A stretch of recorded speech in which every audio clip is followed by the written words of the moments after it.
Hello viewers, welcome to my channel মৌয়ের সাথে রান্নাবান্না। আশা করি সকলে ভালো আছেন।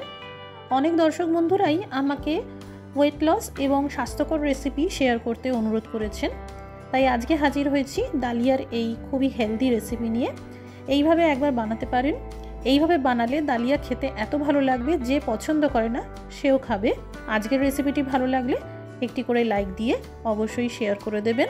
আর প্রতিদিন এইরকম নতুন নতুন রেসিপি পেতে আর টিউটোরিয়াল ভিডিওস দেখতে আমাদের চ্যানেলটি সাবস্ক্রাইব করতে ভুলবেন না। ফ্রাইং প্যানে মেজারিং কাপের মাপ করে 2 কাপ জল দিয়ে দিলাম। আপনারা যে কোনো বাটি বা কাপের মাপ করে জল দিতে পারেন। মেজারিং কাপের মাপ করে 1 কাপ ধুয়ে রাখা ডালিয়া দিয়ে দিলাম। এখানে যতটা ডালিয়া নেবেন তার দ্বিগুণ পরিমাণে জল নিতে হবে। সামান্য লবণ দিলাম। এবার ঢাকা চাপা দিয়ে কম আঁচে 2 মিনিট রান্না করব। ঢাকা খুলে সামান্য ঘি মিশিয়ে নিলাম। এই ঘি অবশ্যই মেশাবেন, এতে ডালিয়ার প্রত্যেকটা দানা ঝরঝরে হবে, দলা বা হালুয়া হয়ে যাবে না।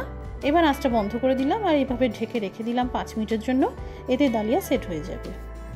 কড়াইতে দিয়ে দিলাম সামান্য ঘি আর 2 চামচ সানফ্লাওয়ার অয়েল। আপনারা রোজ যে কুকিং অয়েল ইউজ করেন সেটাই দেবেন। ফোড়নে দিয়ে দিলাম 1 চামচ কালো সর্ষে, কিছু পরিমাণ কারি পাতা। একে একে কেটে রাখা সবজিগুলো দিতে থাকবো। কেটে নিয়েছি 2টো বড় সাইজের পেঁয়াজ, একটা গাজর, 15 থেকে 16টা ফ্রেঞ্চ বিনস, একটা ক্যাপসিকাম। খুবই ছোট ছোট পিস করে এই সব সবজি আমি কেটে নিয়েছিলাম। সবজি ভাজতে ভাজতেই দিয়ে দিলাম আদা বাটা 2 চামচ, কয়েকটা চেরা কাঁচা লঙ্কা আর 1 চামচ ধনের গুঁড়ো। এগুলো কিছু বেসিক ভেজিটেবলস দিলাম। আপনারা যে সবজি খেতে পছন্দ করেন বা হাতের কাছে যা অ্যাভেলেবেল থাকবে দিতে পারেন। স্বাদ অনুসারে সন্ধক লবণ দিয়ে দিলাম। আমি এখানে সন্ধক লবণে ব্যবহার করেছি, আপনারা রেগুলার সল্টও দিতে পারেন। কম আছে 2 মিনিটের জন্য ঢাকা চাপা দিয়ে রাখলাম। 2 মিনিট কেটে গেলে দিয়ে দিলাম এই ডালিয়া, আধা চা চামচ গরম মশলার গুঁড়ো। খুব ভালো করে মিশিয়ে নিলাম।